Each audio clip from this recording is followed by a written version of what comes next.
Hey there, happy days. Sharon Horne-Ellstrom here with What You Up To Now. Documenting the journey as I transition, as I know it's all about me, as I transition from the brick and mortar corporate world of business to the online world of business. This is where I document and I kind of journey, I document my journey of what I'm doing as I go from the offline world to the brick and mortar world to the online world. And the trials and the tribulations, the ups and downs, and there have been many, because today is day 854. And I was online probably 6 months, maybe longer, might have been close to a year before I even got up the guts to make a video, to make my first video, on much prodding and much poking and much begging and saying and convincing of people that know better that I needed to get online. And as I was losing my vision is very, very bad. As that was deteriorating, I was coming more and more online. And so I think it's fortuitous that I decided I would start documenting my journey verbally, and I guess visually, but verbally, to capture what I've done, because otherwise I would really not have a way. I used to always journal and write everything down in journals and in books and keep track of my life that way, with the exceptions of the ones I burned in my 20s because I didn't really want my kids to see them someday. I knew I was going to have kids someday. So, you know, that's our life experience. But I wanted to find a way to capture that, to share the lessons that I've learned with others, but also myself, to go back once in a while, which I will admit I never go back and look at my videos, because it's the same as when I started doing them. If I had watched and looked at any one of my videos, even today I do that. I'll every time they turn off the camera, it's like, okay, that really stunk, or that sucked, or whatever I say, because we self-judge ourselves, right? Oh, I forgot to say this, or I forgot to say that. Have you ever been in one of those discussions or arguments with somebody, and as soon as you walk away, you know, you're all heated and you knew what you were going to say, you confront them, you say stuff, and then you walk away and you're like, oh, I forgot to say this, I forgot to say that, I forgot about this, I forgot about that. I don't know, been there maybe a few hundred times, right? Where you're worked up about something and you wish you'd said it something, or you wish you'd said it more eloquently, or whatever. Same of our videos. Every time I get off a video, I do a supersize your business piece every day for my business owners. And I take an idiom and I find out, what does it mean, where did it come from, and how can they apply it to their business life, or might they be able to apply it to their business right now. And every time I turn one of those off, I'm like, oh, that sucked, because we always do that. And if I were to do that, I never would have made a single video. Even to this point where, you know, this series is 854. I've done literally thousands of videos now. And guess what? I still think I suck. And that's okay, because I know that each time I do one, I'll continue to get better and better and better.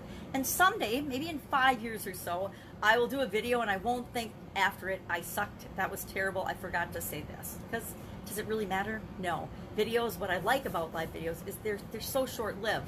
It's not like people are going back and binge watching my videos from the very beginning. So, although I will admit they're all available, I don't think that people really do that. At least not until they get to know us and they want to know more about us and more about what we've gone through. And I want to have a record of my journey so people get over the false belief that they decide they're going to do something and they snap their fingers and immediately everything falls into place. I wish, and it would be awesome, but it wouldn't be awesome if life was that way.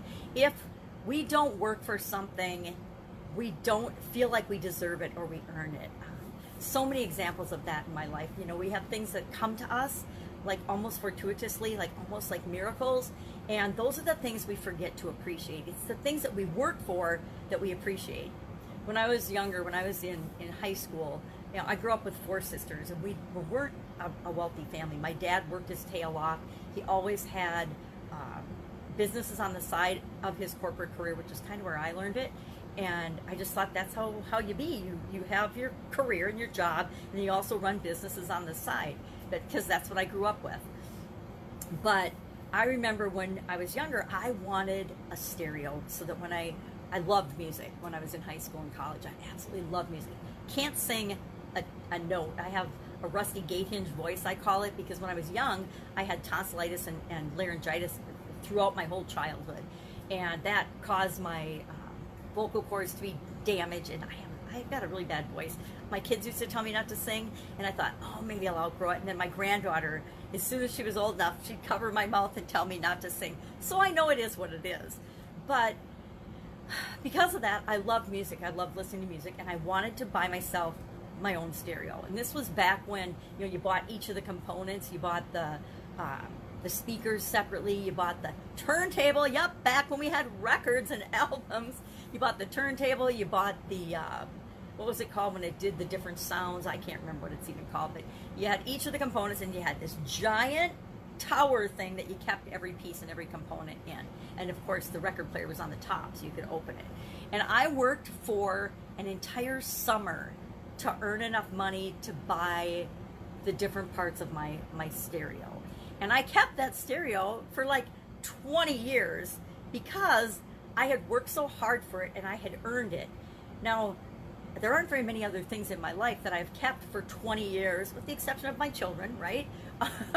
But there aren't a lot of things that we keep for 20 years. But because I had worked for that and I had earned it and I had worked hard for it, I valued it very highly. And so I kept that much longer than I normally would have. You know, technology changed so much that I had to finally let it go on about my, I don't know, probably my fifth move or something. It was like, am I really going to move this big thing with me? I don't listen to it anymore. And nowadays, you know, we carry in our cell phones that, you know, more music than we could have ever had. And I used to have a lot of music, but more in one little teeny micro player than we could have ever had in real life. But the things we work for are the things that we remember and the things that have a huge impact on our life. So today, our idiom was actually air your dirty laundry in public, which was kind of funny because I remember when I was a little girl, my mom would actually hang our laundry on the clothesline. And when we lived in the city, you know, she'd hang up all of our clothes, and we were horrified that she would hang our little underpants. My sisters and I were little then. That she would hang our underwear out on the clothesline for the neighborhood to see. We would always ask her to please hang it in one of the middle rows so that there were sheets or clothes or something on the other side of it. She usually did that, but we still were embarrassed. If the neighbor kids were over playing in our yard, we'd get embarrassed by that. And I will admit, I'm a pretty secretive, not secretive, but I'm a pretty private person, and I don't think the world, number one, needs to know or cares about whether I'm getting along with my ex-husband or not, or whether, when we were married, whether I was getting along with my husband or not. And so I always would shut down. You know, if he would start to argue with me or pick at me in public, I would just shut it down and ignore it, because I didn't want other people to know that we had a tumultuous relationship. It was no one else's business. You know, the same is true if you're having struggles at work and in your business. If you're having, you know, human interaction, guess what? We're human beings. We don't all get along, right? We definitely don't always get along. And the longer you spend with some human beings, the more you realize the things that irritate each other. Unless, of course, you make a conscious choice to focus on the good things. It's like focusing on what's missing instead of what is there. It's like being grateful for the way things are, not wishing they were different all the time. Those are hard-learned lessons, by the way. When I was younger, wasn't grateful for all of the gifts and all the things that I was handed and that the advantages I had. I was always looking at what was missing. And when we're looking at what's missing, guess what? We get more of what we don't want. We get more of what's missing.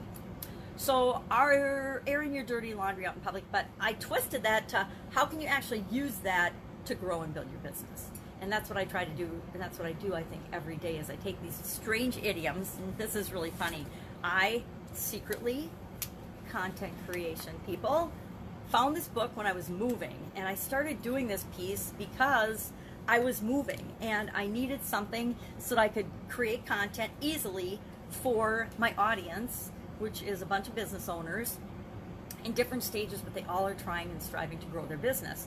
And I thought, well, what is a way to continue to add value and open our minds and expand our perspective for myself as well as for all of the people that I serve, right? The only way I can serve people better is if I continue to get better. So I thought, well, idioms, I don't know what most of these mean. Let's start doing that. And what I thought would be like a, you know, maybe a 90-day project has turned into, I think today was day 455. So 90 days to 455. And I thought there's only 600 idioms in this book, right? And probably shouldn't admit, but it is from my children's middle school. And actually, they had never opened it. I had gotten it for them in middle school, thinking, oh, that would be kind of fun for us to look at together as a family. And we never actually did it. It was a book that I found that was brand new. It doesn't look brand new now, right? It's all worn and tagged and post-it noted. To keep track of. After a couple of days of it, I realized I'll never keep track of what idioms I've done if I don't mark them somehow in the book. I believe in using my books and marking them up. Always have. So I thought it would be like maybe max 90 days to help me move from my old place, rehab, and then move on to my new place. Now here I am, 455 days later, still in transition. I'm still moving from, we've divested ourselves of the old assets, and I'm in limbo. A lot of being stretched out because of the COVID virus. Because of COVID, I am house sitting for my daughter and my son-in-law in the interim, which has actually turned out to be a really good thing. It's been a good thing for all of us all the way around. But one of these days here, I'm going to have to find where I really want to land and my next place. So here it is, like I said, 455 days later, and I'm still sharing idioms. And I like it because it gives me something to think about and makes me stretch my own mind and perspective, right? When you think air your dirty laundry in public, who the heck would ever want to do that for their business? I got to think about this stuff a little bit, at least for a couple of minutes, to figure out, well, what could that mean to my business? How could I use that to expand my business? And then share that with the audience, because why talk about it if it's not going to help somebody? What else is going on? Get Up and Go Challenge. I am in a group of 100,000, 150,000 people actually that have been challenged by the leader to all create our own 40-day challenge. Well, challenges are right up my alley. So when we were given the challenge to create our own challenge, not a problem, instant yes, right? Hell yes, because that's what I do. I figure out how to take challenges and turn them into stepping stones for myself and for everybody else that I interact with. Because guess what? Our lives are full of challenges. Every day, the challenge just to get out of bed, right? To get out of bed without hitting snooze. That took me several years to train myself to, as soon as that alarm clock goes off, I'm up and out of bed. My feet hit the floor. Because I know that that's the hardest thing I do every day. And literally, that's the hardest thing I do every day, to physically transition from sleep and, unconscious la-la fun land where I just get to relax and my body gets to heal itself and rejuvenate, to I'm moving through my life and I'm doing whatever it is that I'm here to do. So doing a challenge, a 40-day challenge, because he challenged us to do a 40-day challenge, I'm all in on that. So starting tomorrow, June 1st, 11 o'clock, because I've been doing my challenges at 11, not because it's a great time for me, but it seems to be a really good time for other people. So 11 a.m. Central Time, Get Up and Go Challenge, and it's going to go for 40 days. I don't know what all the content's going to be yet. I'd be lying if I said I did. I did do a 30-day Get Up and Go Challenge in the month of April, just to help people realize that we're not stuck. We can create what we want no matter what's going on in the world around us. Now we've added riots to our plate, at least in my area, in addition to the pandemic. But it's just crazy town. But our lives are always crazy. There's always chaos and craziness going on around us, and we can still choose what we want and create the life that we want and keep moving forward in our life no matter what's going on around us. Sometimes it's harder than others, but we have the ability to do that. So for the next 40 days, June 1st to July 10th, we'll be doing, at least in my neck of the woods, the Get Up and Go Challenge for 40 days. 40 days, and I guarantee it will help you move forward in any of the main areas of your life that you want to, right? Physical, mental, spiritual, emotional, relationships, financial, which is a biggie for lots of us right now, contribution. That's 7, yep.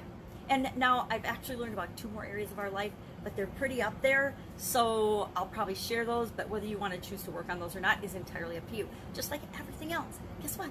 Everything is entirely up to you. Everything gets filtered through our past experiences, and we get to decide what everything means. I think that's one of the things I really like about the idioms is we can take that and we can learn what other people define it as, and we can say, okay, I get how they define that. I get how people define the word beautiful or gorgeous or lovely. I get how you define that. Now I get to say, how do I define that? What is beautiful to me? Because guess what? What's beautiful to you might not be beautiful to me. It might be, but it might not be, right?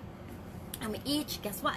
Every single one of us get to have our own reality, get to have our own definition and decide what things mean to us, and then choose based on what they mean to us, how we're going to respond, what we're going to do, how we're going to react to that. I say let's react kindly, because there's definitely a lack of kindness and human compassion going on right now. All right, so I would love to have you join me in the 40-day challenge. Get Up and Go challenge page. I can put the link below, but otherwise you can just look on Facebook, Get Up and Go challenge, and you will find it. It comes up as the #1 thing. And together we will do a 40-day challenge every day, and I've already committed to myself it's going to be 10 minutes or less. Every day has got to be 10 minutes or less, because I have so many other commitments going on, and I have my amazing granddaughter who is hanging out with me due to COVID, so her folks can continue with their lives, and I absolutely love that. And that means during the day she's my #1 priority, except for 10 or 15 minutes around 11 a.m. that Central Time. That's when I will hop on, and together we'll determine what our challenge for the day is going to be. Because every day, guess what? We do a little bit. And when we do a little bit every day, pretty soon we've achieved our goal and our objective faster than we ever imagined possible. It's called focused effort.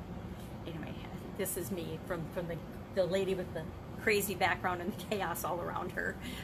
Focused effort. Even I realize the power of focused effort, and that it is a life changer and a game changer for our businesses, our lives, our relationships, everything. It's all about attention. Are we paying attention to the things that are the highest priority to us? Either we are or we aren't. And if we aren't, boom, wake up call world, and all kinds of craziness and chaos ensues. All right, have an awesome day. If I can help you in any way, just ask in the comments below. Otherwise, I'll be with you tomorrow journaling my journey as I transition from brick and mortar to the online world, and help other people do the same. Take care. Have an amazing day. Bye. Hey, be nice to each other.